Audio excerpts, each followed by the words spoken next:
There are a lot of guys who show up every day. They don't know why they're doing what they're doing. And I've always preached, if you want to be better at anything that you do, know why you're doing it. You're only as good as your mentors to some point. And he was a phenomenal mentor to kind of show me the way a little bit on that. Now tell Jeff he's great. Which is why I tell him he's an electrician.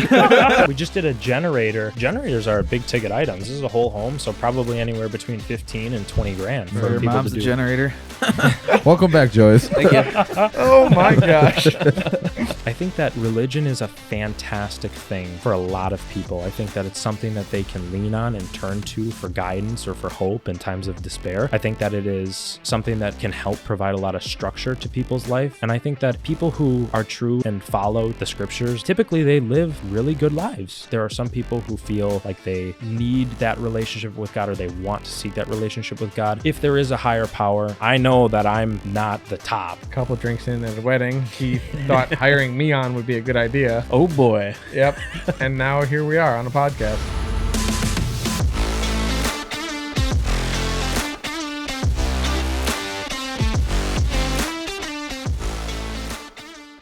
Are we doing like a good cop, bad cop sort of thing here? Mm-hmm. I was really bad at video games. I feel like I'm going to be Were you bad at video games? Why were you bad? I was never good at video games. Yeah, but What are you why? talking about? Let's get to the How did What was video your worst games- I think I video was game? Hold on, how did afraid. video games come up? I think I was I intimidated missed because I the knew entire other part of this people. Am I missing something?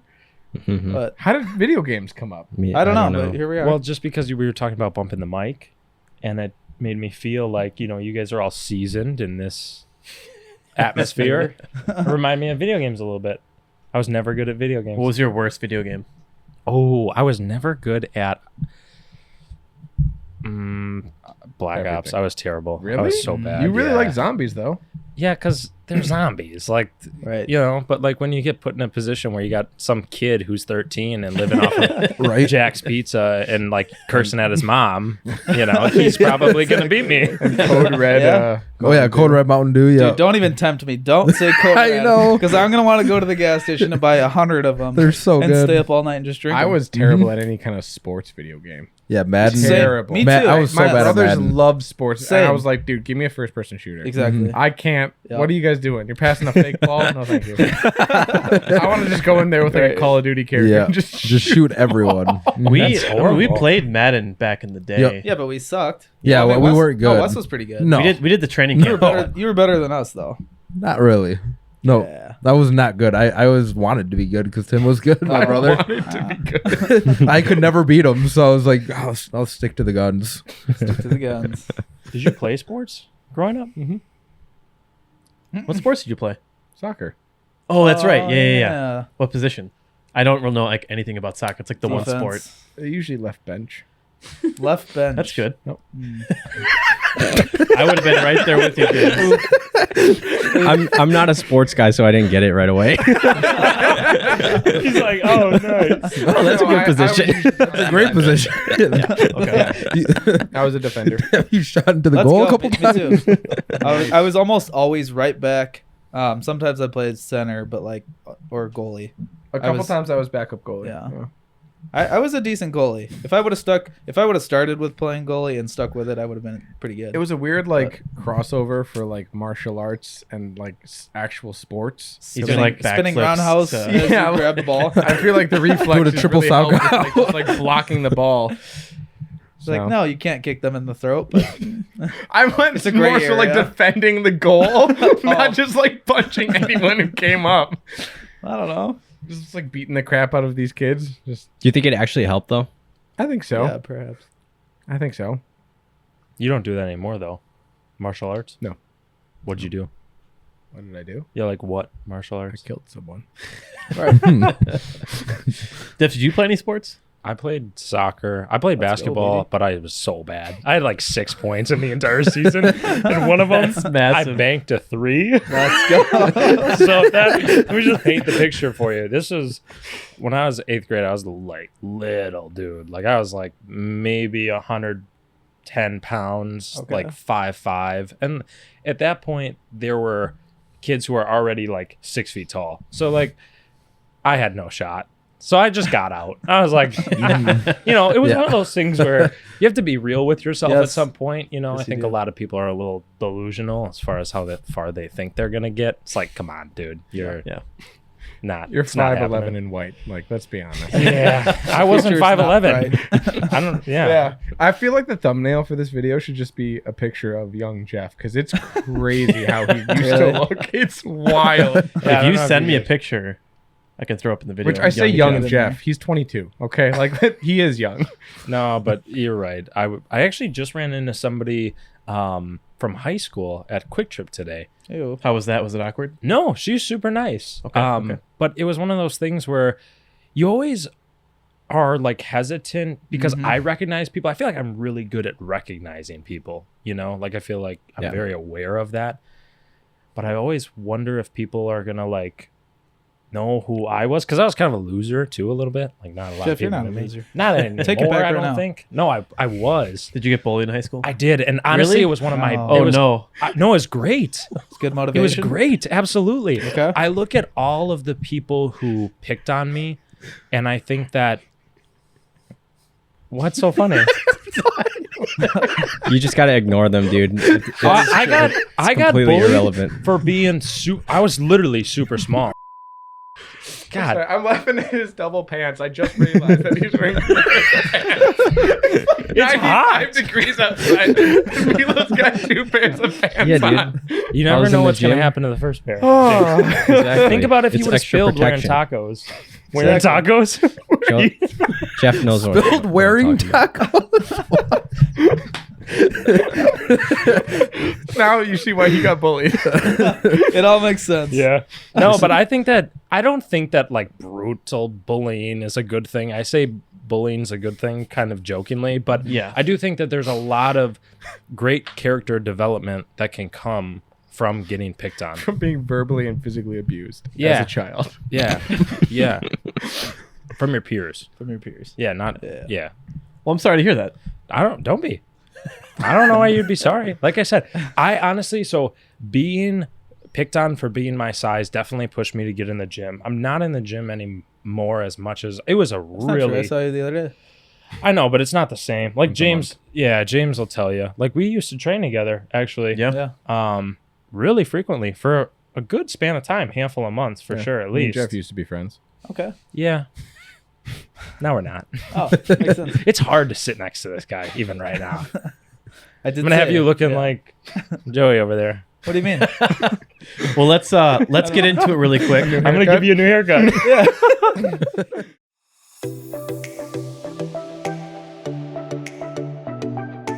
Thanks for tuning into the Campfire Council podcast. My name is Miranda, creator and designer of Sown in Strength.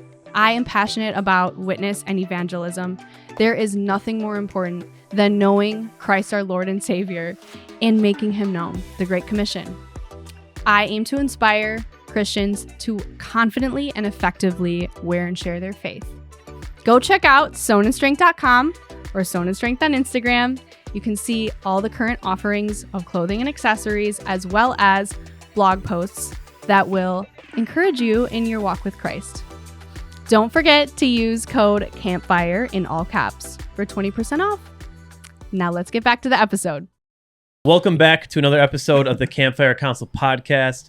My name is Luke, and with us on the council today we have Joey, Cheers. Wess, Emilio, James, and with us our friend and special guest, Jeff. Welcome to the podcast, Jeff. Thank you Let's for having me. go. Appreciate it. Happy to be a part. How do you feel being on the podcast? Is this your first one? This is my first podcast ever. That's exciting. Never done a podcast before, so I'm excited. I like talking though. I like talking to people, especially just James will tell you. There's gonna be a lot of reassurance nodding, followed up with sarcastic face by James during this podcast. I feel so. Really quick too, if you guys are on YouTube, please subscribe, like, comment, share. If you don't, we're gonna have you looking like Joey's over here with his face. And haircut. Mostly the haircut. If you're on Spotify or Apple Podcasts, give us a follow. We'd really appreciate that. We appreciate all the support. But Joyce, you want to share with I have the class? two black eyes. I broke my nose. For those that are just listening, I was at a concert and my buddy I was about to go into the mosh pit, like the first 30 seconds. Wess was there, and I jump in there and not even 30 seconds. My buddy swings back and my nose just caught his fist, and Blood everywhere. was just everywhere. And then I went to the bar, and I get a bag of ice immediately, and then just like some napkins, and just like, did my best to just suffer and sit there. I mean, I still got to enjoy the show. Like I was sitting at the bar, but the staff Not there the way you wanted was to. awesome. Also shout out X-Ray Arcade because the staff there Dude, is impeccable. That's a great venue. Yeah, great. it's the best venue for like our style of shows. Mhm. It's small, but it's like you have enough room to The move. Miramar is nice too. They don't do a lot of hardcore shows anymore. Yeah, which is kind bummer. of sad, but more EDM. But yeah, broken nose. Pain wise, not terrible, so that's huge. Yeah, it's gotten a lot better though. But I do look like a raccoon. That was the perfect time for you to be like, I just haven't slept in a while. Well, yeah, just sleeps hard. Yeah, sleep. But He's yeah, an aggressive little sleeper. update. But let's get into it. So Jeff, you have yourself your own business as an electrician. Do you want to kind of just get into, well, one, how long have you been an electrician for?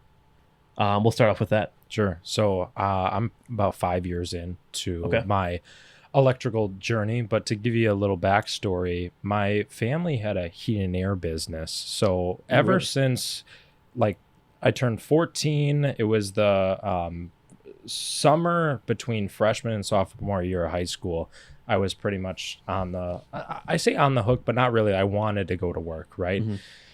And so I started doing the heat and air stuff for the family business and got really pretty competent in that. I got my EPA license, which is like the license you would hold for being in heating and air, a heating and air tech or installer Gotcha. or whatever the case is. So I did a lot of residential stuff in and out of so many different homes. So it was great because it was phenomenal, like developing phenomenal people skills at a really young age, because you're like interacting with these adults and you're working alongside guys who've got like kids and a wife that they got to go home to, right? So you kind of like have to, like, you can't screw around with them, Yeah. So it kind of like forces you to grow up pretty quickly, which I always thought was good.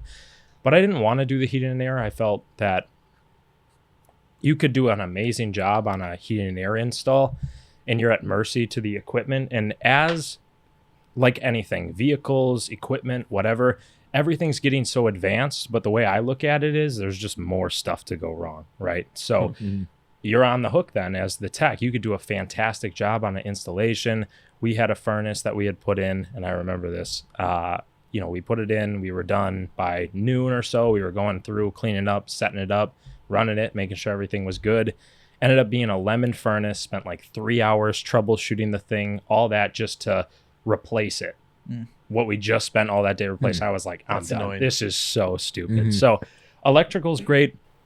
Certainly you have anomalies that come up, but I think electrical's pretty straightforward. Yeah. If I install some lights in your home and I flip the light switch on, chances are they're going to work for the Which next Jeff's gonna do for free. for free as compensation for the opportunity to be on the podcast. So, yep. But yeah, I mean, I gravitated towards electrical. There were electrical aspects in the heat and air, so it was nice because that's the thing about the trades is even if, and I've went in my high school for career day and stuff, and I've always preached, even if you don't land on the one that you might land on, if that's what you're meant to do, I think that experience transfers kind of across the board because you develop the ability to be mechanically inclined, right? So you could problem solve. And like I said, you're in and out of so many homes, so you kind of understand how homes are built. I'm not a plumber, right? I mean, I did HVAC for a little bit, but I don't know plumbing, but I have a general idea on how it works, right? Like I could replace a water heater if I wanted to, or I could change a dishwasher, or I could change a faucet. And it's like, you just kind of develop those tendencies. So then got out of that, jumped into an electrical apprenticeship. It was great because it was a very informal, not standard apprenticeship. It was all hours and on the job training. So typically you would have like a union apprenticeship or you would have an ABC apprenticeship, which James actually started in. So probably Shout out James. Shout out James. But mine was all on the job experience. So I worked with really small contractors, which was great because I got to be a pretty big role early on. Like I had more responsibility, had more exposure, more variety. So that was great. Kind of just went through 4 years, 8,000 hours, sat for my journeyman test, passed that. And then you can, in Wisconsin, the qualifications to be a master, or at least to apply to take the exam, is 12 months as a journeyman, a electrical engineering degree, or 6 years, 10,000 hours. So I was able to get my master's in 5 years by getting my journeyman card first. Okay. Because I held my journeyman card for 12 months, applied for that in January, passed first try, which was sweet. And here we are. So we've been in Yeah, I business. remember you were telling me, is that the exam you were telling me about at the gym? Yeah, I think so. Yeah? Yep. Because Sweet. the journeyman wasn't too long ago either. I mean, it was a year prior. I took the journeyman in 2023, like December, maybe September, something like that. Okay. So, but yeah, but it's great because now all the state testing, they get back to you a little bit quicker. It used to take like 3 weeks to get your results. So like you're like That's so pulling your annoying. hair out. The panic of that too. I remember like, you were just waiting on too. You results. were just, yeah. Oh my God, man. It's never fun for anything. So what kind of, because you said you had the family business, Yeah. which like with HVAC pretty much. Yeah. So what kind of led you, what gave you like that push to decide you wanted to do electrical work? Like just because you didn't like that, but what really like decided? Yeah, it like for what you? put me on the Yeah. path. I remember, so not to get like too complicated into it, but so in heat and air you have like zoning systems, so you could like effectively have one furnace for your house, and you could have 3 thermostats in all different parts of the house. And so the zoning is basically like electronic dampers that open and close that allow air to only go to certain rooms, right? Okay. So you have what are called like zone panels where kind of all these wires terminate, and so you can make them look really nice. And that was always something like, I feel like I have OCD a little bit, especially when it comes to like work. Like it looks over at James. Yeah. Because I know it's coming. A little bit.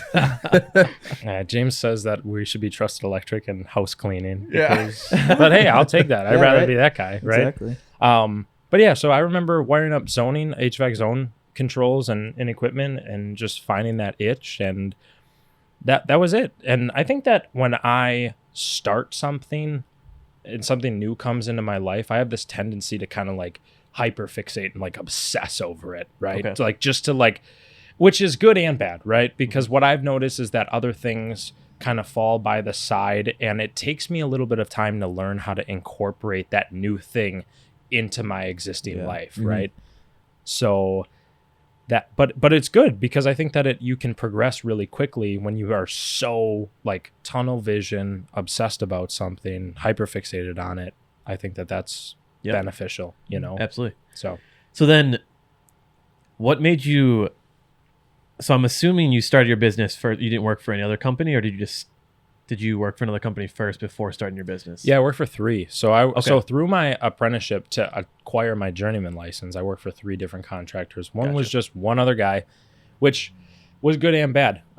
It was good because you're working with one other guy, so there's not like, and we had so much variety, right? Like there's so, like when you have, well, James could probably chime in here because I think that this is a good point for him to cut in. Yeah, chime in, James. James, your apprenticeship experience, you know, you were only exposed to so much, and then it gets repetitive, right? So he did new construction wiring, right?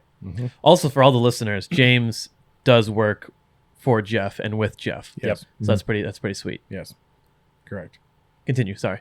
I don't know if you want to say anything more about it, or Yeah, I mean, if I kind of got the point across. so just when I first started Doing electrical, I was planning on doing what is like ABC as a apprenticeship company. So like any kind of blue collar work they provide apprenticeships for. And I had planned on doing their electrical apprenticeship. And you basically get a big list of just companies that are in that apprenticeship program. So they'll sponsor you through it. And I had started working for Edge. Now there's a bunch of different companies from like, 1 to 2 man groups to like, Edge Electric, which is a huge company. And I had started working for Edge, but it was like he was saying, just new construction. So brand new houses, and all I was doing was just like wiring up new houses all day long, and that's it. And Was it pretty repetitive? I'm very, assuming, like, got annoying. Yeah. And it was like, this is terrible. Like I hate this. I really hate this. Like Did you this have a is little quarter life crisis there? Like, oh, what am I doing? yeah, kind of. I'm like this. If this is it, this is not it. Yeah. Because I mean, it was like every single day. It was like cookie cutter homes that Okay. went on the market Yeah. for way too much money. But like just the same thing, just wiring up a house in like 2, maybe 3 days, moving on to the next one. Sure. And then, a couple months down the road, we'd come back to like put in all like outlets, fixtures, and like once it's all like, basically almost done. Mm-hmm. And that was it. And it was like, I was like, this is terrible. I really don't like this.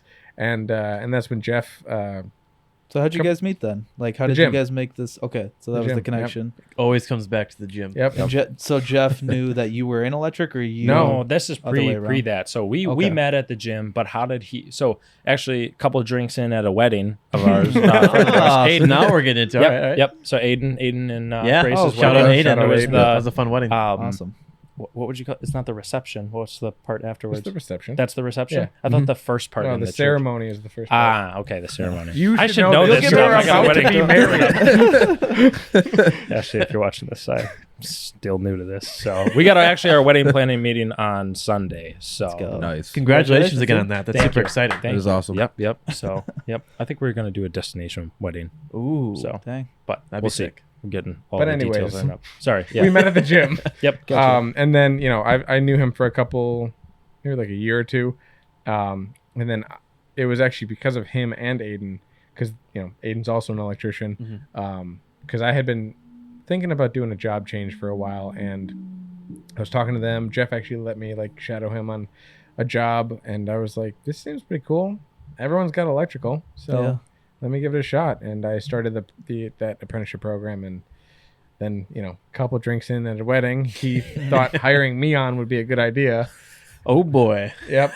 And now here we are on a podcast. True. Yep. Mhm. Yep. Yep. Just- And it's go a ahead. huge difference between like what I was doing at Edge Right. and what me and Jeff do now. I Yeah. mean, like every single It day always is different. changes. Mhm. Exactly. And like there's definitely like it's from job to job, it's a little different, but like Yeah. they'll a generator hookup, if we're changing or doing a new panel, that's the same, but like the house is different, the way we have to wire it is different. Like you have to adapt to every single home that you're going in, and the variety is really nice, and you learn so much more. I have a question for both of you guys. Like, Yeah. like as you've been doing these panels and stuff, like the older homes, what are like the creepiest things that you've seen? Like, have you ever seen like a squirrel or like a rat, like huge spiders? Have you guys run into like anything wild like that, I've or seen like? Remember that house on Garfield with Yes. the centipedes? All right. So House there was on this, Garfield. So Oh, there was boy. this house that was total flip, right? Okay. Totally Mhm. remodeling. Investor, out of state investor, had purchased it, and we played this game where there was some like old like dirty laundry left on the floor in the Oh, basement, and the excellent. game was how many was the game, okay? And so how many was when I kick this piece of clothing, how many centipedes are going to crawl out from underneath? Oh boy. Oh man. So James and I got pretty good at that game. Yeah.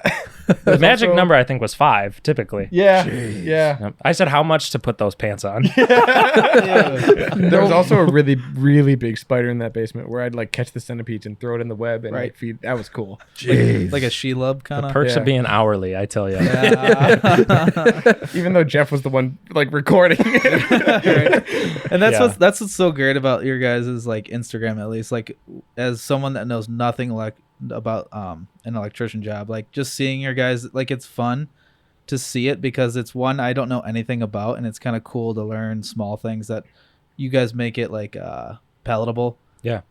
And it's Like cool they're to see working. It's just cool to see your guys' like friendship, but also you're there to do a job. Mhm. Yeah. So I think that's probably really nice for the both of you. I'm sure there's some days where it's like, ugh, he's being annoying, but whatever. Like you Mhm. get through it. It's like anything, right? It's Exactly. like roommates probably, Yeah. similar. Mhm. Come on, keep it real. Not exactly. I think he got we're those special black breeds. eyes. He didn't subscribe. That's why. That's true. So another quick question. So when you were working for these 3 other companies, Yeah. what was the main factor you're like, I'm going to start my own business? Because I know that's a big jump. It's like for myself, I started my own business as well. And like, that's a big jump. Yeah. Going from like a company where you have pretty much guaranteed work, you're getting your paycheck, you have benefits, all that stuff, and then transitioning to being like, I'm going to now run my own business. And first you started on your own. So it's like you don't have the extra help if needed. Yep. If you need time off, if you're sick, all those kind of things. So like what was that main thing you're like, I'm going to go for this? Well, I mean, I think the last company that I worked with gave me the opportunity to start the business confidently. Okay. The master electrician that I worked under was phenomenal. He is the reason why I'm in the, I mean, credit to the work that I've put in, but you know, credit where it's due. I wouldn't be probably the same electrician and have the same knowledge in the code and that drive to learn the code, because you're only as good as your mentors to some point. And he was a phenomenal mentor to kind of show me the way a little bit on that. Now tell Jeff he's great. Which is why I'm Tell him he's an great. electrician. Tell him he's great. Yeah. James, like, where do these wires go? That was a question today I think you had. Yeah, you're a wire nut, James. How about that? You're a wire Got him. nut. Yep. Got him. Yep. But yeah, so that experience was great because it was a heating and air company also that just added an electrical division. So it was me and his name is Nick. So Nick and I pretty much, I mean, we like co-ran that electrical division together, trying to like build it. He definitely had a good foundation kind of established. And then I came in, you know, maybe a year later after he kind of got it rolling, but it was good because we worked great together. But we did the service, the installs, the estimates, the material list, checking orders in when they would come, right? And all of it. So every aspect of running the business, aside from all of the, you know, we didn't have to do the scheduling. We didn't have to do the, you know, figuring out, the insurance and the, like all of the stuff that they don't tell you comes with running a business, but comes with running a business and you don't know until you know. Sure. But the reason I got out of it is I just felt like I was working up in Cedarburg. That's where they were based. And, you know, I just wanted to I wanted to give it a shot. I mean, I'm young, and I think that you got to roll the dice a little bit. But to me, people have said, starting a business is risky. And I've never really felt like that. I felt like if you can sell, you know, your services, which I don't think is that hard. I think our services kind of sell themselves because of the quality that we put out. I think that the name that we've established for ourselves in the community has been wonderful. But if you can show the difference between why somebody should go with you and the competitor, I think that, and you feel like you would buy your product, and not delusionally, because I think there are a lot of people who, you know, will, and you have to incentivize it too. So like you have to maybe offer a little bit better pricing to get your foot in the door, and then you knock their socks off, and then they tell their neighbor about it. They tell their family. So I think that's the thing when you're building that business and building that clientele, is you have to build the reputation first. So you have to incentivize, right? Like I'll give out free hats, and shout out. Thank you for the hats. These are sick hats. Yeah, absolutely. It's one of those things where it's like I take a lot of pride in, it's all right. Cut. Do you forgive me? Get him out of here. So, but I take a lot of pride in the brand that we have. Actually, funny enough, the logo, I really like the logo. James really likes the logo. I love it. He does. James hates he's- it. James, do you like it or no? I Why do you love hate it? the logo. Why do you hate it? I like it a lot. hate You don't the like it. fact that Oh. Jeff drew the logo on a piece of paper in a parking lot. Hey, Menards that's how, parking lot. and that's how created Nike one did of the it. coolest logos I've probably ever seen, and that That's I love sick. wearing. It's just he was just like, Yeah. nailed it. 5 minutes. First try. 5 minutes. Heck yeah. So you drew out this logo? No, Yeah. not drew out. He Yep. just drew it. Yeah. It wasn't like he was That's like, awesome. option one, option. He was just like, yeah, that's it. That's so cool.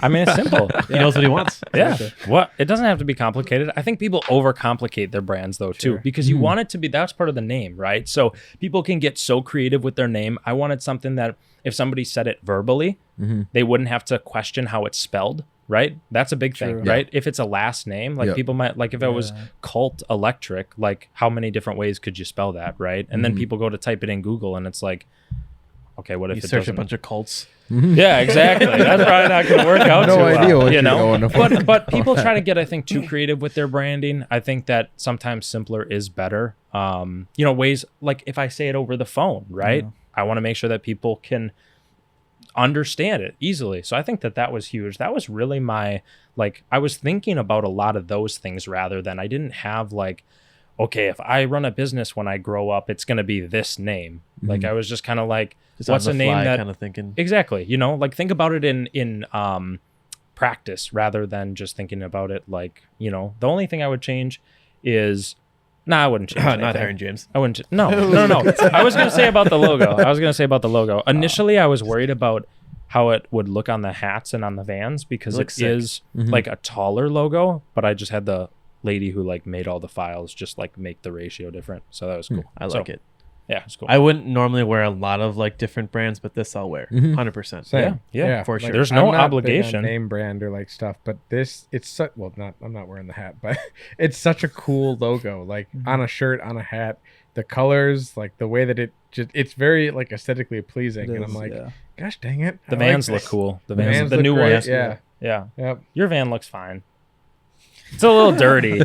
You should wash it. They should probably wash James, it, why do you have a James. dirty van? Jeff, another question for you. Like, when, I don't know if we already talked about this, but when did you decide that you needed to bring on another person? Yeah. That's Samuel always James. that's always gamble. And I think that when you're like building and running a business, I've said this to James, I think either today or yesterday, one of the days. The hardest part about running a business is that I don't want to say hardest like it's like a deterring thing, because I like this part.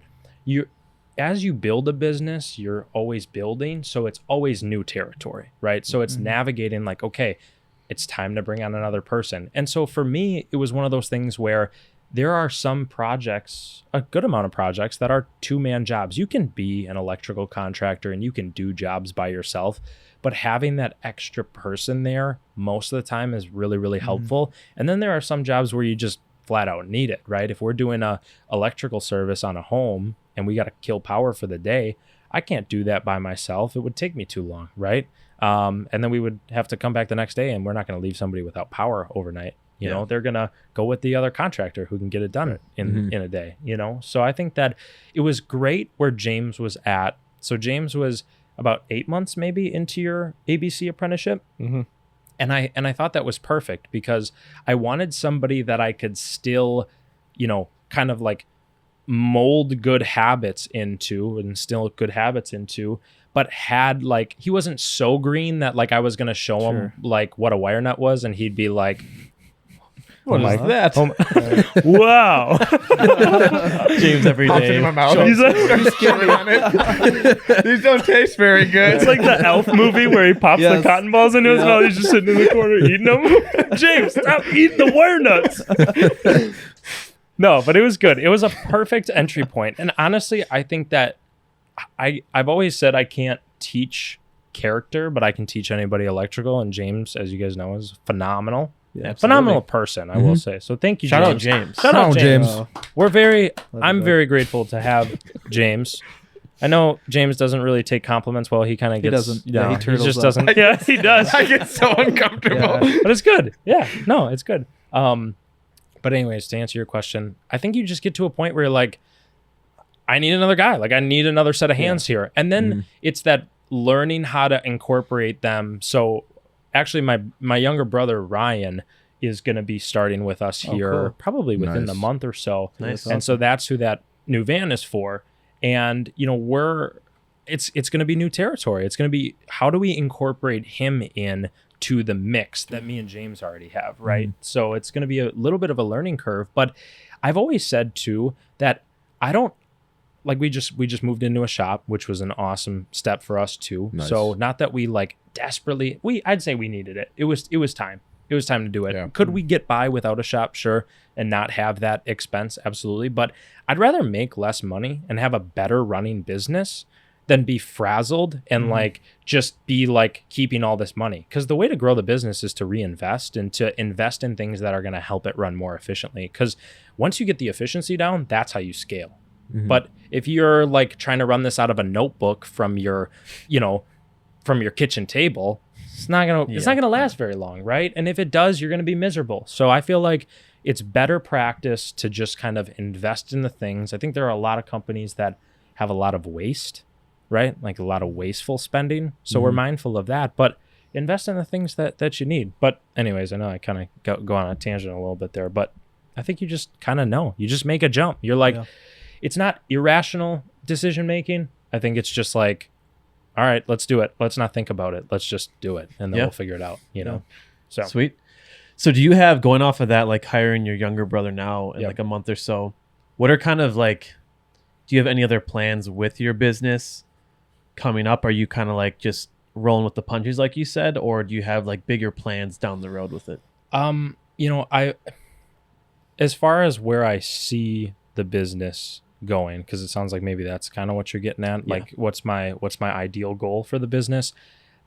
I don't really have one, because I've talked to a lot of contractors who have big businesses. And when I say big mechanical business, maybe they've got 16, 20, 25 guys rolling. Mm-hmm. And they're like, I would give anything to be in your shoes, because they've got 18 families relying on them for a paycheck, right? They got kids at home that want Christmas presents under the tree, and that's a lot of pressure to put on yourself, you know? And, you know, the business is great when it's great, but when it's not great, you know? And it's one of those things where it can fluctuate with the economy, right? I mean, if people don't want to do, I mean, repairs will typically always be necessary, but, you know, we do repairs, but we do a lot of upgrades, right? Like things that people want to do to their home, like customizing, right? So whether it's adding, you know, new lighting, or whether they want like a convenience thing, like as simple as like, oh, we want an outlet here because we want to plug in our Dyson in the closet, right? Or EV charging, right?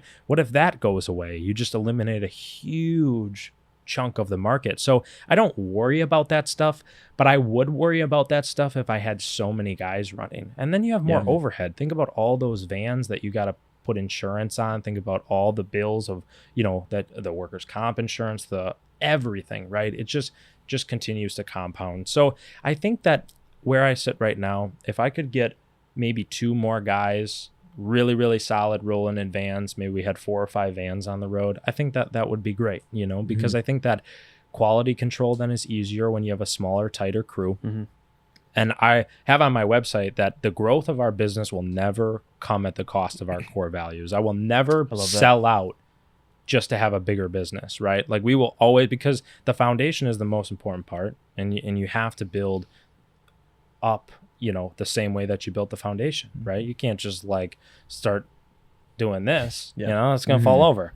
So I don't know. I just think that, I guess if that answers your question. Absolutely. So, yeah. Sweet. Is there anything you would tell yourself when you first started your business, like looking back now, like one thing, what would you tell yourself? James, do you know it? He's looking at me like he knows what I'm going to say. No, No? maybe. Try it. Give it a shot. I want to see if we're on the same page, because we might be. Don't hire James. No, come on. For real. Do you have a serious answer? No, I don't think so. Maybe don't buy that first van. Yeah, that sucked. I bought a 2017 Ford Transit. Came from Florida, 67,000 miles. Okay. Did it not go well? No. Why? No. What happened? Sold it on Facebook. I bought it for 30. Sold it on Facebook Marketplace for like 12. Nice. There After you go. putting like $4,000 probably in repairs into it. That's I was great. done. I was done, dude. I was livid. I was really, really upset. So chain of events there was, you know, it was kind of it was reliable for about 1.5 years. And then it started to have these like little annoying issues. Check engine light came on, and then emissions was due. And it's like, you get so busy that you're like trying to find time where you can give your van to somebody to work on it, because we got jobs and whatnot. But took it in to the dealer, and it was just like they couldn't figure it out, like even to the point where I was like, you already tried this, so don't tell me it's this. And then I got a phone call telling me it was the thing that I told them that it wasn't. And I was like, dude, do you not remember our conversation? They're like, oh, let's go back and look. And then they look, and it was something different. And I was like, so I think that the quality too of the people that you leave your, you know, stuff in hands with is very important. Absolutely. But it's one of those things where it's like, why does it have to be like that? Like, why is it such a struggle to find Good competent service and people, stuff, yeah. right? That's one of the things for us too is, I mean, we hear so many stories of homeowners who have been, you know, who have had a contractor start and not do a good job. We just did a generator last week, 2 weeks ago, maybe Yeah. something like that. Yep. they had it installed, and generators are big ticket items. This is a whole home, so probably anywhere between 15 and 20 grand For for your people mom's to a do. generator. That's how it just gets Huh. back Had to on. throw that- just had to throw that back in there. Welcome back, Joyce. Thank you. It was a great pee. Oh my gosh. But yeah, so the contractor had left that homeowner high and dry, and they did there were parts of the job that were nice, and then there was like parts where they just didn't do it right at all. So we came in and tidied it up and fixed all the miscellaneous code stuff that was incorrect. But anyways, back to the Ford Transit. Yeah, long story short, nothing but issues. Our vehicles are our tools, right? If I don't have a vehicle, I say it cost me 3 times. You got payments, and then you got repair costs, and then you've got them not being on the road, right? So Yeah. they cost you 3 times if they're having issues. So that's why I transitioned to the Chevy Express platform. They literally have not changed those vans aside from the headlights in like 30 years. Damn. My radio is still like the rectangular radio with the Nice. green like There you go. analog lettering and numbers and stuff. So, but I look at that like it's less stuff to break, you know, less stuff to go wrong. Keeps me on the road, keeps it reliable. So yeah. Anyways, the Ford Transit. So what is the thing that you would Oh, the thing that I would, Yeah. probably the most valuable thing I think is, and it's really tough in the beginning, but you know, just really, really stay true to your pricing and have utter confidence in that, because Oh, I know what you're going to say. I had a job that, you know, you like to think that everybody has good intentions, but it's not the case. You know, people will take advantage of you for their own benefit, unfortunately. But it was my ignorance, right, and not doing my. It's just a lesson learned at the end of the day. But I ended up doing like a $16,000 basement for like $8,000. Yeah. hurts. Yep. So we didn't lose. We lost money because I spent time on that where I could have been doing it. I mean, on the job itself, the numbers, we probably did a little bit better than breaking even, but that's $8,000, right? And there was a lot of it should have probably been more like a $20,000 job at for like what we actually did once we like actually left. It should have been more like, you know, $20,000. And that was the first job I came on to the business doing that job. Oh, really? And I was like, oh no. What have I gotten into? Yeah, it was bad. It was bad. Not good. But it taught me a very valuable lesson that, you know, number one, you have to just you can be direct with people without being a jerk, right? Like you can be respectful, but direct, like stand your ground. Like somebody says, hey, could you do this too while you're here? It's like, yes, but it's not free, right? So it's like, if it's something small, like if it's something so immaterial where I'm just like, yeah, I'll just take care of it. But, you know, this was, you know, oh, we want to add, you know, way more under cabinet lighting. It turned out beautiful. I was super pleased because I was like, despite how crappy this is going, we're still going to do a really nice job, just because the last thing you would want is to have that come back on you anyway. But it was a cool project. Just definitely came up way shorter than we had wanted, but taught a valuable lesson. So I think that the most valuable thing is stick to your pricing. It's tough though in the beginning because you don't always know when the next job is going to be, when the phone's going to ring. And you also are hungry to take opportunity and establish relationships with customers, but some customers you don't want. And that's okay. You just don't want them, you know, because they might have a false idea on what pricing is or what the worth is. I had somebody, you know, reach out to me, and I am so polite to people because not only because I have to be, right, but because I want to be. Yeah. But in this day and age, it's so easy for somebody to come at your reputation. So you have to be very cautious. Even when people get snippy with you, you have to be very like, just, hey, look, I understand where you're coming from, but you kind of have to talk them off the ledge a Is that little where you bit send in sometimes. James? No, that's where I have to come in behind James, actually. James is good cop. I am 100% Good electrician, bad cop. electrician. Is that a I am thing? very much so bad cop. Yeah. James was pretty upset today. He couldn't find a light trim for a bath fan, and he was pretty upset. Having a hissy fit.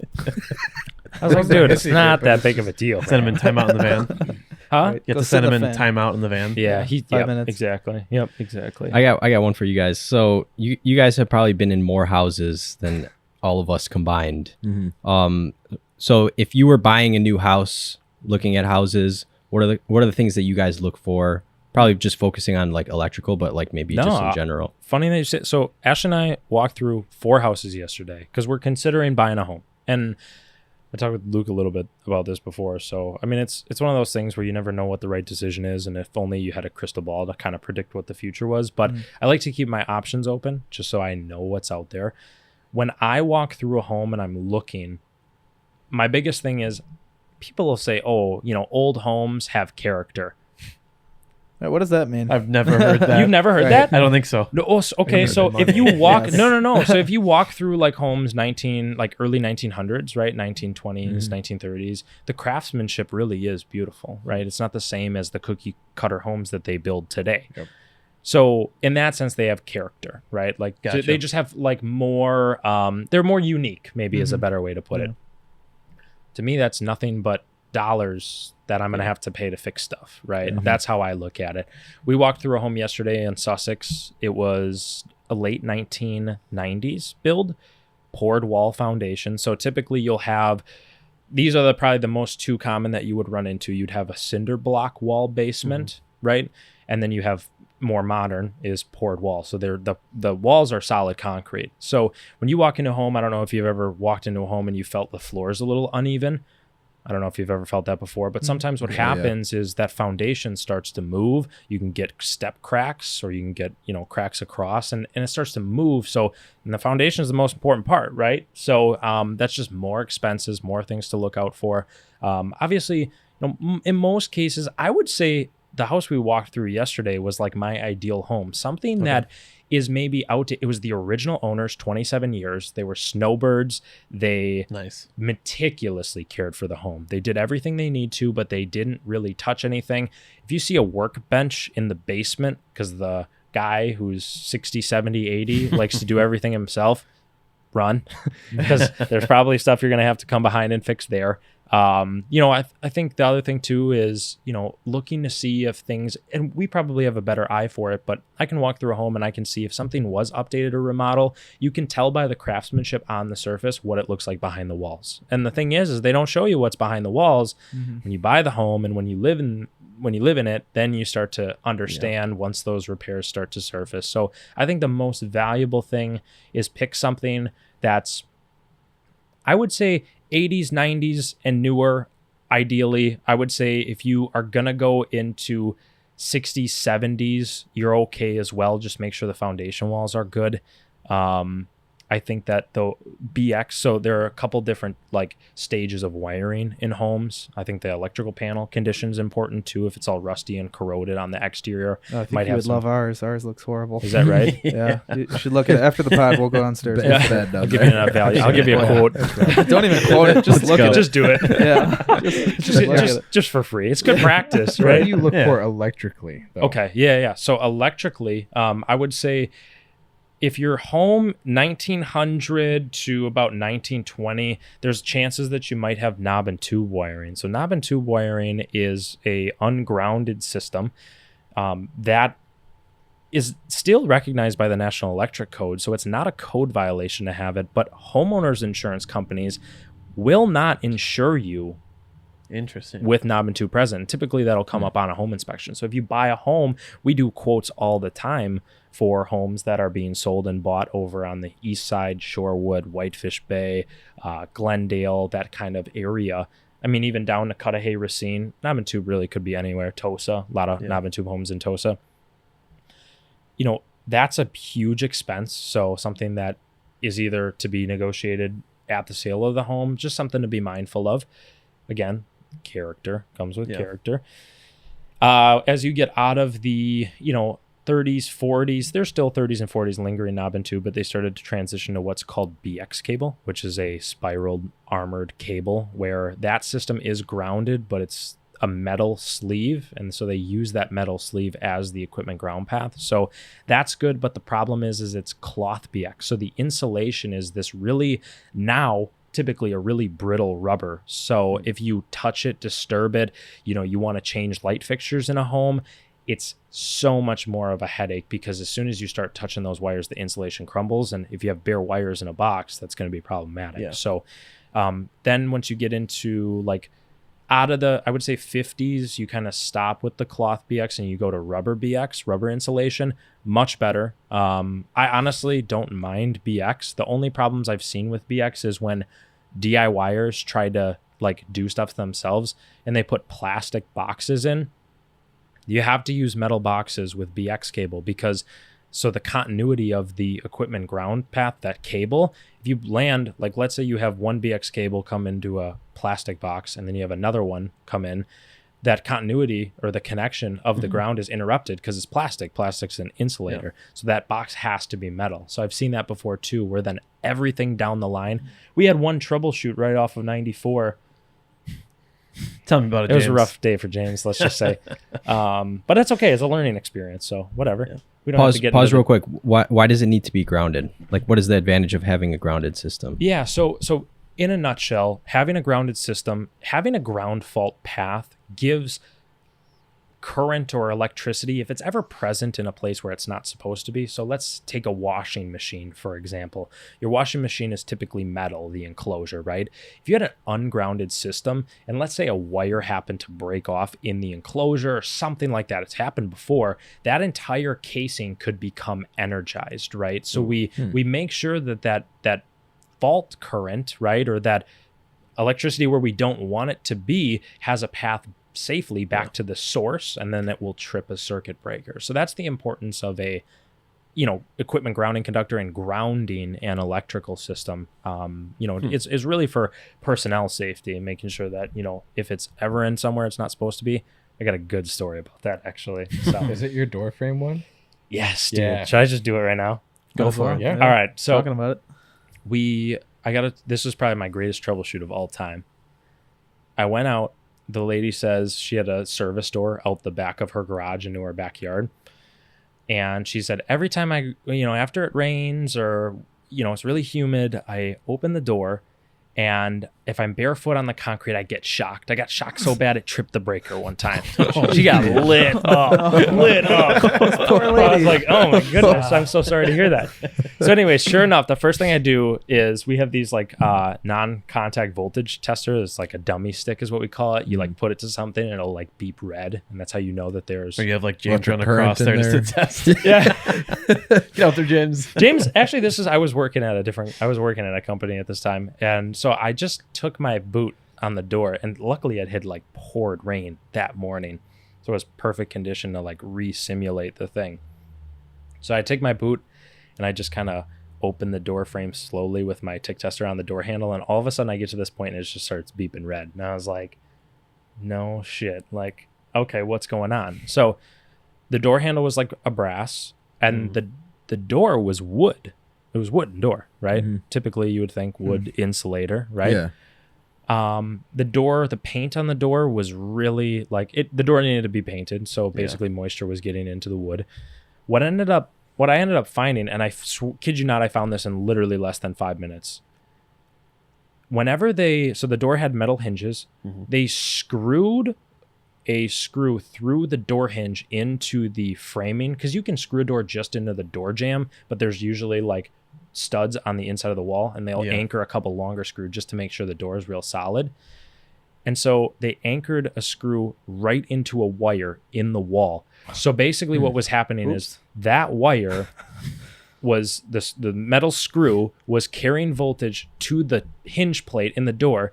Wow. And when there was enough moisture in the air to saturate the wooden door, basically the electricity and that current was flowing to that door handle and then through her to her bare feet on the ground. And the concrete wild. is the ground. So basically that's how she got shocked. But that was one of the coolest, because I totally nerd out about electrical theory, right? Yeah. Because we can't see electricity. We see it in how we utilize it, but you can't really see like the movement of electrons, right? So that was a cool one. But yeah, there you go. Importance of that was a grounded system, so it doesn't really help you.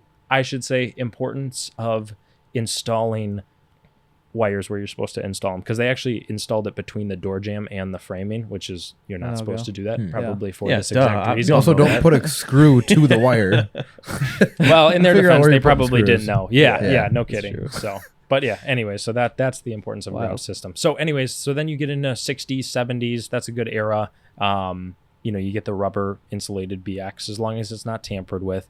And then you get into 80s, 90s, and kind of now the wiring methods are pretty much all the same. And we've gotten more technology in terms of like arc fault protection, and just the code has kind of gotten a little bit better or worse. Some people argue some things, some things they feel like are overkill, but Wisconsin's actually still on the 2017 National Electric Code. So there's a 2020 and there's a 2023, but Wisconsin is still on the 2017. So, Which pick it up, Wisconsin. Yeah, come on, guys. I think we're going to. Yeah, Next year or we so. might do 20. So they're going to roll out the 2026 code cycles every 3 years. So we're probably going to adopt the 2026. But that was one of the things I was really glad I got in and took my test when I did, because, when you learn, the code, you learn how to navigate the book, most importantly. But a lot of the stuff that you already know, some of those codes might be updated. So you'd have to kind of do a little bit of relearning. But I also think that the 2026 code, because we're getting so advanced, more technology is coming in. The code book is organized in a fashion where there's categories, right? And so you can kind of navigate it a certain way. But these new things that are coming into the market, which actually I'm going to a conference in December in Arizona with this guy. His name's Mike Holt. He's like the Jesus of the electrical industry is the way to put it. That resonates. Yep. Okay. Appropriate, I think. Very appropriate. So, but anyway, so we're going over a lot of those changes that are happening and coming into the industry, but they don't really have a place to put them. So I guess the code book's going to be kind of completely reformed. So even more the reason that I'm glad that I got in and got it out of the way, So Nice. Yep. Really quick, let's talk some social media. Yeah. 'Cause I know I've been seeing you post on there recently. First, where can people reach you if they are interested? Like, what's the best way someone could reach you if they're interested in any work that you could provide? Yeah. And then if you want to provide any of your social media platforms that they could find you and watch what you post on there. Yeah, absolutely. So if you call our office, you'll reach Eddie. Eddie is fantastic. Absolutely. Shout out phenomenal. Eddie. Shout out Come Eddie. on, Eddie. Shout out Eddie. Eddie's the Eddie. man. All right, Eddie buy has him been ice killing cream. it. That's your guys' goal for this All next right, week. done deal. You get Ice him cream. Yep. You hear that, We'll Eddie? send You it get to him. ice cream. Yeah. I'm going to send this to him. Yep. Ship it on a 90-degree day. We'll see what he gets. Yeah. Eddie's in our office 8 to 4 weekdays, 262-229-7754. That's probably the best, most prompt way. You can text that number as well. You could check us out on our website, trustedelectricco.com. You can check us out on any of our social medias. I do not encourage that you try to submit a request through our social medias, because we do get a lot of traffic, a lot of DMs, and typically sometimes I'll open them, but I definitely don't open them for business inquiries. I just direct people to check out our website if they're calling never for responds business. to Just call Eddie. Call Eddie. Call Eddie. I'll You're going to DM love him. talking to him. Yeah, absolutely. Absolutely. Never But gets back to me. Trusted Electric Co. on Instagram, Trusted Electric on Facebook. We are Trusted Electric on YouTube, and Jeff the Electrician on TikTok. So And I'll add those in the YouTube description, and I'll add it on the screen for the YouTube video so people can check that out. Absolutely. Let's get in, because I know I've been seeing you post more on social media, and Yep. like Joey was saying before, it's cool to see. It's Like fun. I've seen some funny videos It's too, fun. and like you have very educational videos where like, hey, this is, you're explaining something that you're doing, so someone can see like what you're talking about. Then you have also videos too of you guys just like having a good time. beans and rice. But what is carrot. kind of like your goal with like posting on social media, and then like what's your target audience that you're trying to target? Yeah. Okay. So, well, I think the biggest thing is building the brand, right? You want to build a brand around your company. I think that's extremely valuable. So posting on social media is a great way to drive traffic to your business, because on Google, right, you link your Facebook, your Instagram, your TikTok, all of that stuff to your Google page. So the more you post, the more content that you pump out that's getting good interaction, ultimately helps my business rank better when people go search me on Google. So I do Gotcha. the social media to help drive that. So I used to think, okay, I want homeowners, I want customers from this, but where I found the most success in growing our audience was catering to other electricians. So a lot of my videos that really sparked the growth of our channels were electrical educational contents, catered to electricians Gotcha. who are apprentices, who want to learn the code, who want to learn the calculations in such an easy like quick hit where they share it, you know, with their guys at their company, or they're like, oh my God, like this is why. Because there are a lot of guys who don't know. They show up every day. They don't know why they're doing what they're doing. And I've always preached, if you want to be better at anything that you do, know why you're doing it. Because if you know why, then you can critically think about it. You can apply that across the board. So I really grew our platform that way. And since then, you know, it's hard because the social media stuff becomes a full-time job for sure. I know. So it's one of those things where you want to balance it. You want to keep posting, right? So if you could pump out post a day or a post every 48 hours, obviously the more you post, probably the better. You want to be conscious of the quality of the content that you're putting out. Like you don't want to just like post a picture of James and, you know, Right. yeah, that's not gonna. It might honestly Just blow the same up. picture of James Good. every day. Yeah, Good. James again, just like day 478. Day 478 of posting James until we get 100,000 followers. There you go. We It won't would stop posting probably James work. until Dude, we get honestly, he 100,000 might followers. become the mascot for Trusted Electric at this point. So, but I mean yeah, that in the nicest way possible. but so yeah, so the social media stuff has been excellent. I think we just hit 20K on Instagram. Nice. Dang, that's And awesome, we got dude. 20, almost 30 on Facebook, and then YouTube. I actually just started dragging over videos to YouTube, so we're only That's at a like really good idea. 3,000. But what I do, it's actually pretty sweet. I just like take the videos throughout the day. I got a pair of the Ray-Ban Meta glasses too, just so I Nice. could kind of spice it up a little bit. Yeah. You know. I like it. You got And to. and Such a loser. and so anyway, so I edit the videos in TikTok, and then you post them in TikTok, and that automatically saves it to your camera roll, and then I'll Yep. just post it to Instagram, Shorts. which posts it to Facebook, and then I go to YouTube Shorts. Shorts, yeah. Yeah. Are you guys monetized yet on YouTube? I don't know. I don't really know how to do any of that. To Dude, be I honest. can help you out. You If only can. there So was a you guy. can. Right. It's super easy, dude. You can because you can literally start making money off of the. You have what 3,000 subscribers? You Yeah. said. Yeah, you can make money. Cool. So I'm all what's about like- that. do That's you get, great. Do you get a decent amount of views on them? I would say we probably average a couple thousand, Oh, anywhere yeah, a couple it's really thousand good. to 11,000. So We've it's- had one do like 1.1 million on YouTube. Wow. A YouTube short. yeah, dude. Yeah, so you're not A going to be whole making. But that was like one of the World. first ones, so I don't know that we could have monetized at that Correct. point. So and it won't be anything crazy until Yeah. you start getting. But it's another source of income. 100%. If you're already putting the work in, Yeah. and you're posting the videos, Yeah. I would 100% recommend it because you can start. It's another source of income, and you're putting education out if people are wanting If to you're see doing that. the content anyways, Absolutely. then why not take That's sick, advantage of though. what they're Mhm. yeah. Yeah. So it's been great. I'm very, very fortunate. It just kind of came out of nowhere a little bit. Yeah, you know? so I can show you some other time. Yeah. 100%. Even like after I can show you, but Sweet. yeah, I think that's a great idea because it's like you're not just you're focusing on your business, showing up to the customers, giving them 100%, making sure it's good quality, good service and everything, which is very important. But now you're also like you're reaching a whole big audience by posting social media videos, and especially like I didn't even think about that, like younger electricians who are apprentices who are trying to learn or like they don't know as much. When you have like a friendly video of you explaining something really well and like kind of a fun video, that's gonna hit. And guys be like, oh, I didn't realize this, or I like the way he does it this way. And then that's how the video's gonna get bounced around. And like you said, like you're creating a brand. It's like, hey, I'm Jeff from Trusted Electric. Here's how I do this. Check it out. And that's like that's a really good idea. It's not just get a phone call, go to work, go do your job. It's like you're sharing your knowledge and people are seeing that and they're learning from that as well. Yeah. And then your name's getting out there too. And you're like, oh, I saw this video from this guy, Jeff. You should give him a call. Yeah. And Yeah. that's really cool. Exactly, because you never know. I mean, it's so easy in this day and age to put out content. It really is. I mean, just right at your fingertips, right? And my edits aren't anything special. They're just simple, keep But it short, keep it, informational. yeah, exactly. So I think that's super, super valuable. I've had people reach out to me from all over the country.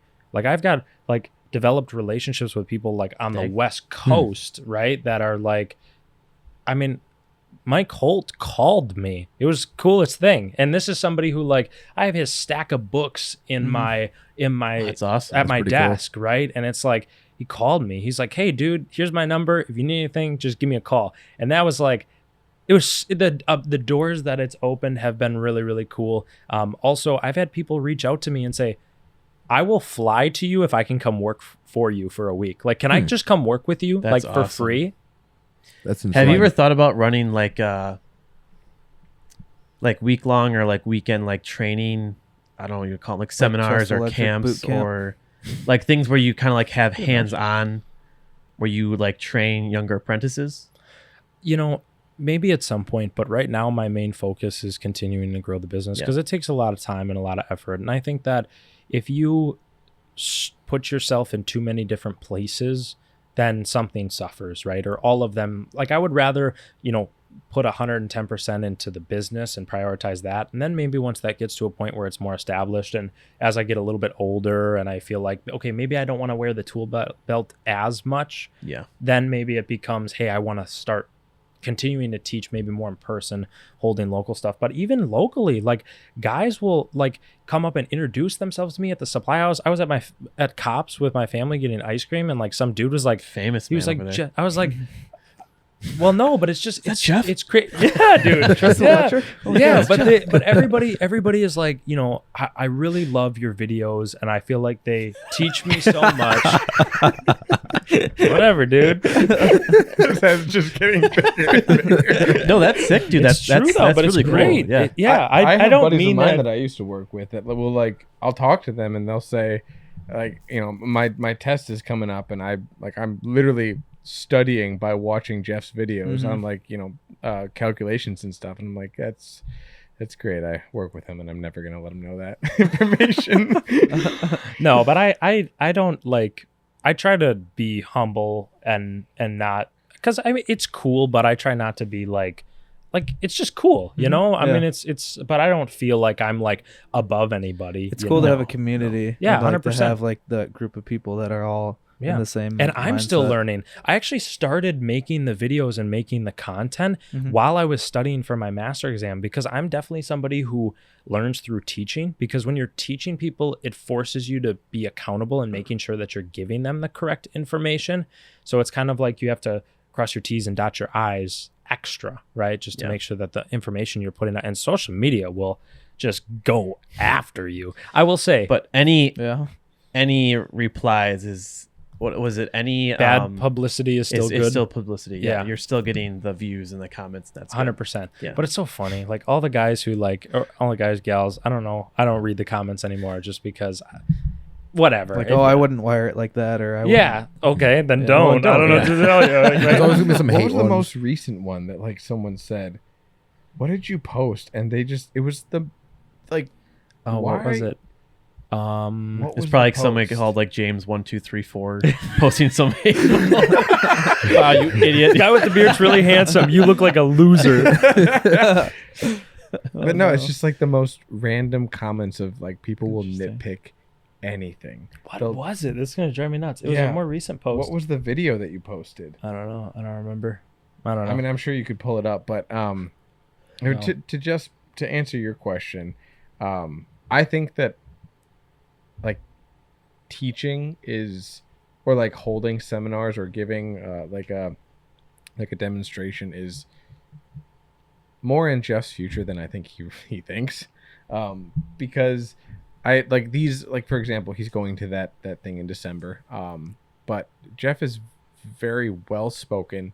He keeps the audience engaged when he talks, and he keeps it interesting. Like even if it's something that you were like, I don't care about electric. Yeah, law, I it's mean, still- I find myself it's very- watching yeah, it, and I like it's still very interesting, and Don't know so anything and he's about it. fantastic at presenting, Yeah. and so I feel like one of these times he's going to be asked to do something, and from there it's probably just going to take off. Everything's going to work out for him, and it's going to be this new thing that he does, and everyone loves him. Give me a laser pointer and I'll take over the world. Yes. One seminar at a time. I'll be the next guy Laser who's pointer. like people are paying thousands of dollars to motivate them. Sure.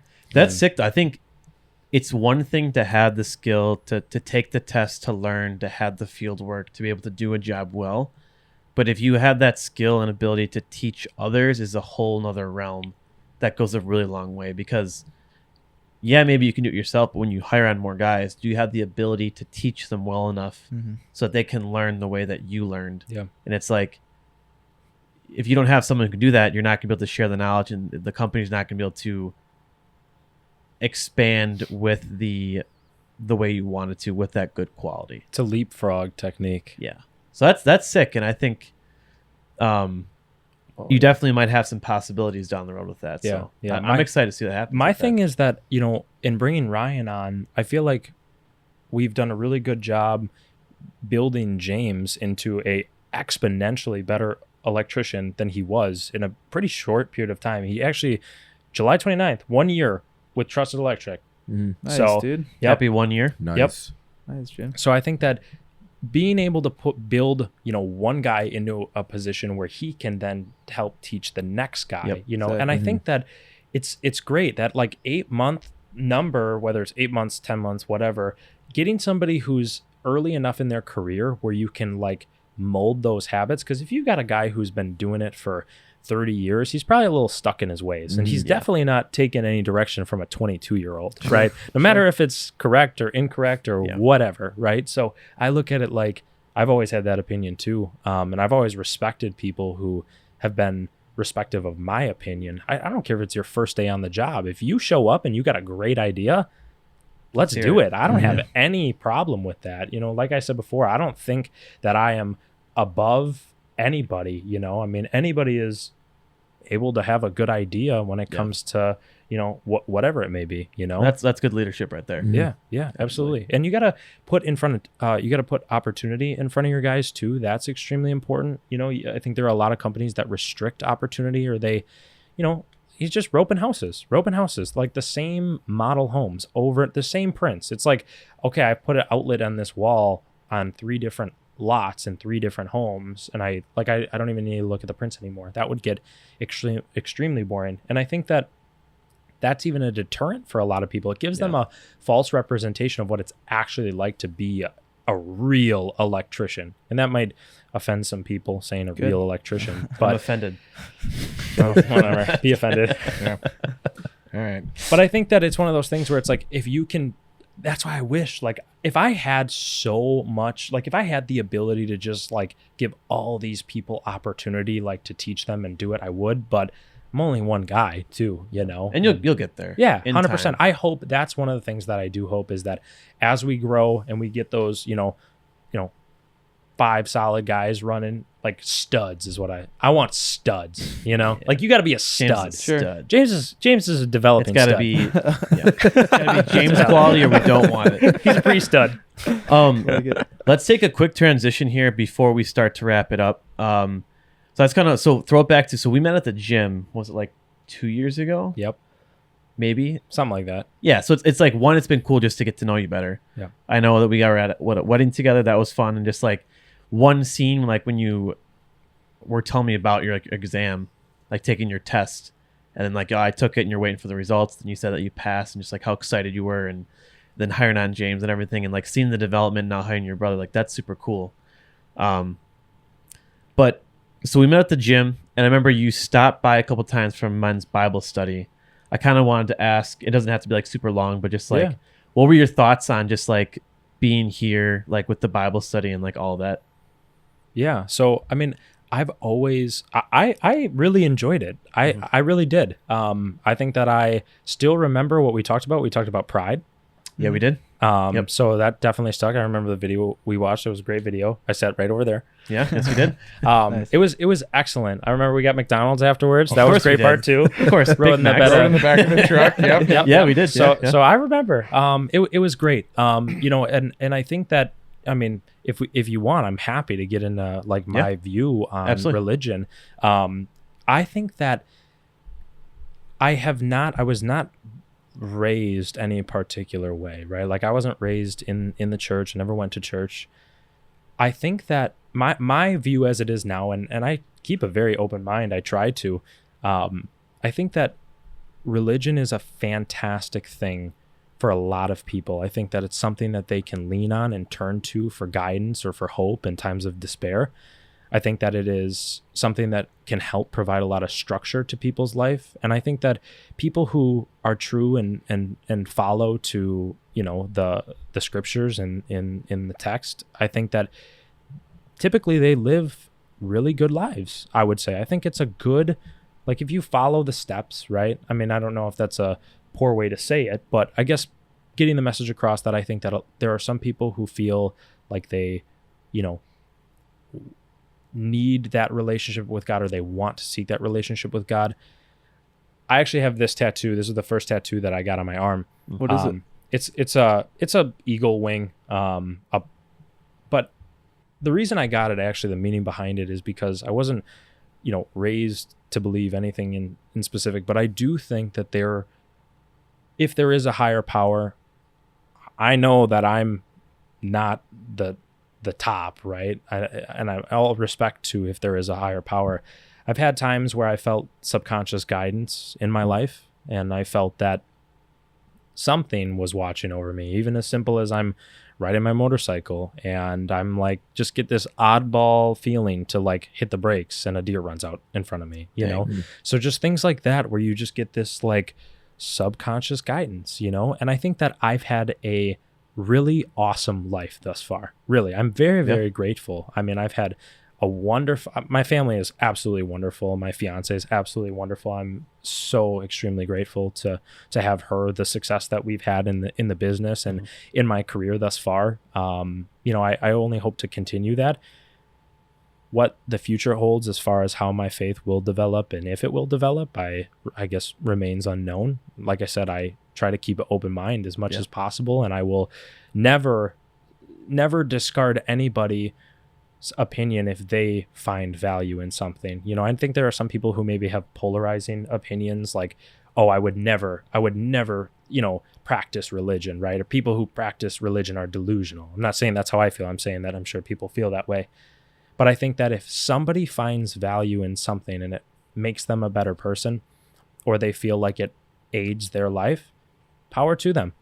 To them, and all respect to them for seeking that and chasing that and looking to better themselves in that. I think that that's extremely valuable. So, and even you were very engaged too, though, when you show up for the Bible studies, which is like, it's just cool because even like the asking questions and like the respect and just like you engaging too is like always cool to see, because it can be very tricky when there's someone that just, when people can't see eye to eye. And like, it's just cool to be able to have conversations, because like that's what we're all about. Like, we love to have people on here that are strong Christians, strong believers, and we love to have people on. We've had people on here that have grew up in a Christian home, gone to church all their life, and they got away from that. Yeah. And we love to have anyone on here in between, just to talk. And it's very important for, I think, anyone in general, but we're trying to do our best to we need to see through the lens of everyone else and be respectful and understand where are they coming from, because it's cool to learn. It's be very foolish of us to not understand and know what people are thinking and what they believe and what they want to know. But yeah, I mean, it was a blast having you to show up for those, and maybe we could have you down the road again. But it's we always love, that's what we're all about. We always love talking about it and seeing where people are at. So yeah, I just wanted to ask you about that. Yeah, absolutely. Can I ask you a question that may be a little challenging?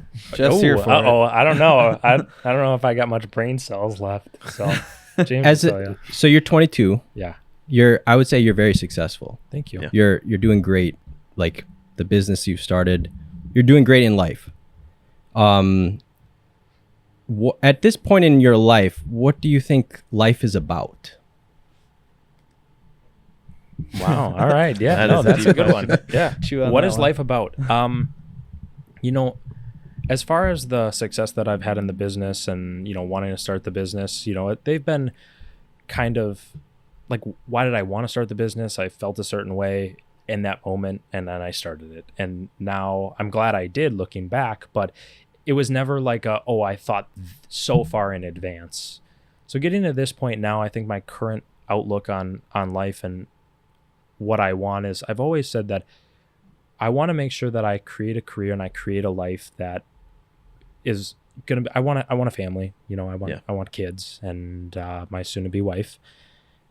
I think that I want to create an environment where we are successful, where money is not a stressor, where the finances are, we can enjoy life, right? We can travel and we can create experiences. So I'm sacrificing the time now to be able to do that, so that way I don't have to worry about putting my kids in sports and worrying about if they have an out of town game. We can afford to make that trip and take off of work and do that. I want to make sure that I'm at those events for them, you know? So I think that life for me is about, if only I could put it into like one phrase or sentence, but I think that that's my current outlook, at least on life, is that I think that everything happens for a reason, and I have been put in the position that I have thus far, and I will just continue to show up and do what I have to do every day.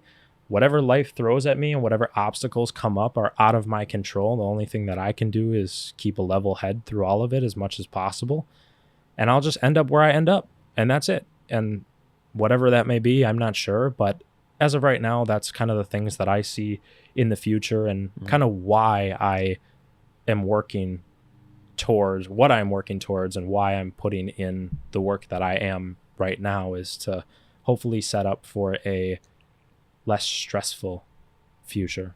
Yeah, because life can be stressful, I'm sure. I really haven't even scratched the surface. I'm very fortunate, you know. I mean, I don't have a mortgage yet, you know. I don't have kids yet. I don't have a dog. I don't have a cat. None of that stuff. So those are a lot of seriously, there's a lot of huge responsibilities that are coming, and I think that, you know, money, you need money to live, you know. You need money to live, and I think that money can put a lot of strain on relationships. I think money can put a lot of strain on families, and I don't want that.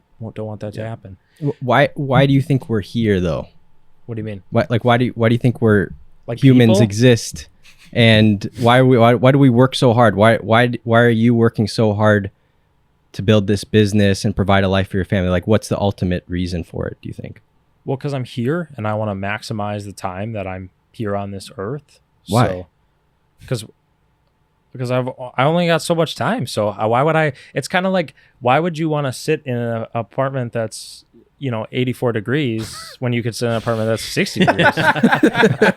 Hey, 81. Yeah.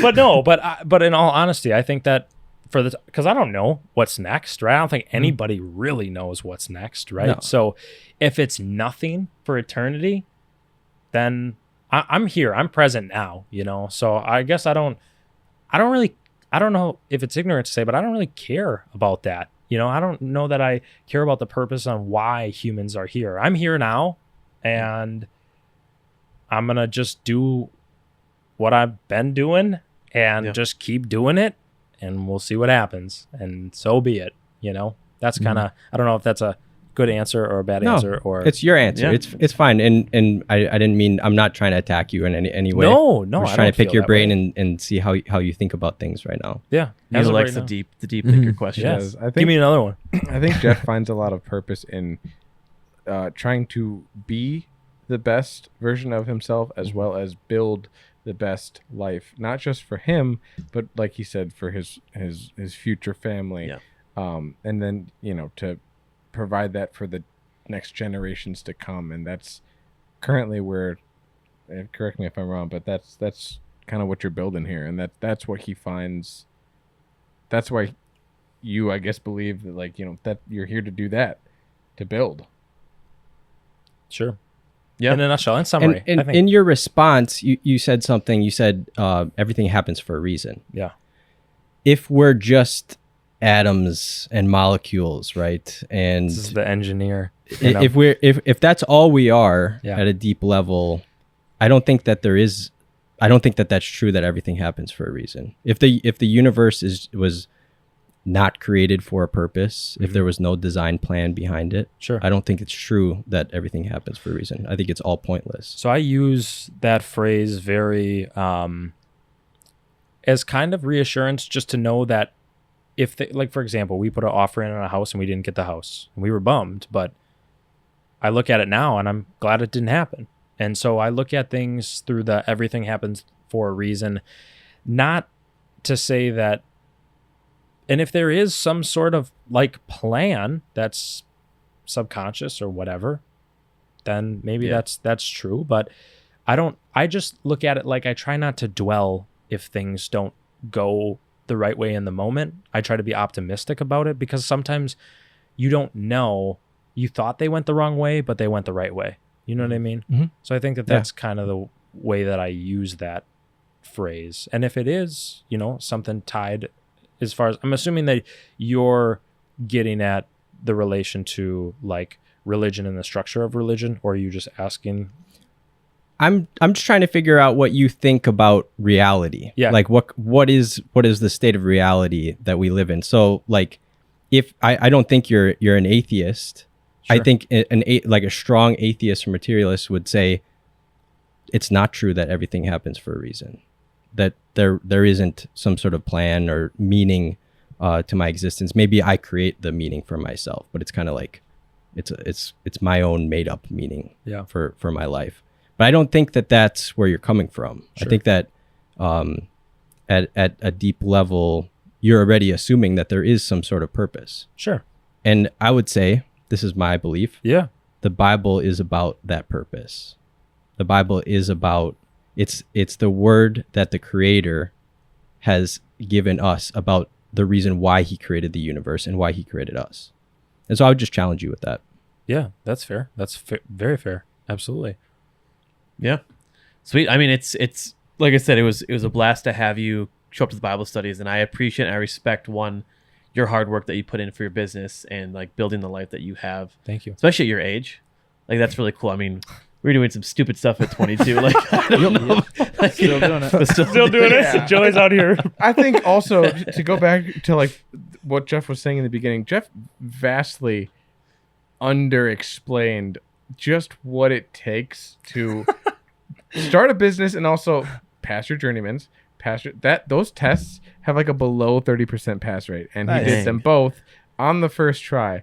Like he breezed through that explanation as like, oh yeah, like This is what you do. I worked for like 3 companies. I took the test. I passed the humble test. guy. I held it for a year. I passed the next test. Yeah.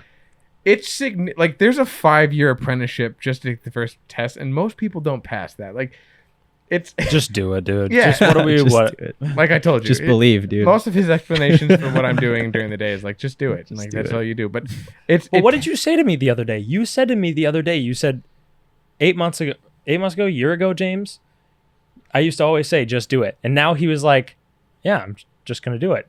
I don't recall this. He did. All I'm saying is that Jeff has put in a lot of work. He's very, very good at what he does, and You can it's see very it. impressive to work for him, to learn under him, and just every day to be like, that kid's 22 years old. All right. By the way, the little big movie brother. Elf was mentioned. I'm pretty sure it came out the year you were born. We had a customer who said, crazy.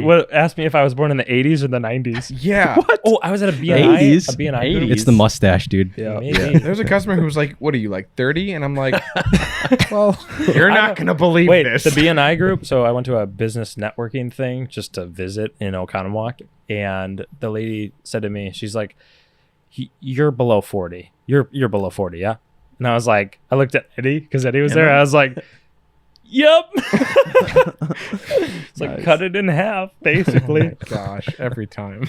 But we can start to wrap it up here. But one thing I just want to say too quick is, I'll be praying. We'll be praying for you too, though. I think that's cool because I truly believe that, like, when you mentioned the story about like braking on your bike and like a deer coming out, I believe like that higher power is Jesus Christ.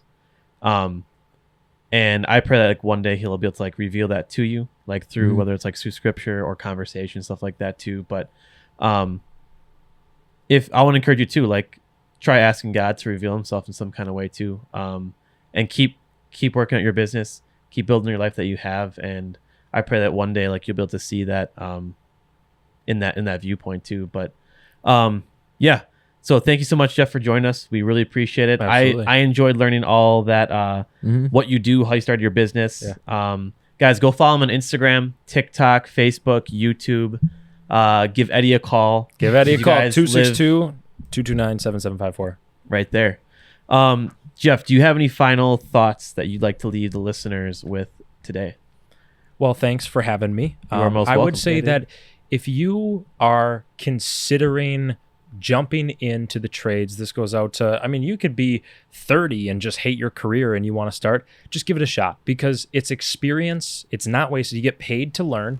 And I think that it's extremely beneficial because if you do love it, you can build an extremely substantial career out of it, and it's only going to become more in demand because the percentage, it seems, of people who are going into blue collar is dropping all of the time. So that would be my advice, whether you're 18 and you just graduated high school and you don't want to go to college, or you don't want to make that loan commitment to a major that you're maybe not sure if you're going to carry through.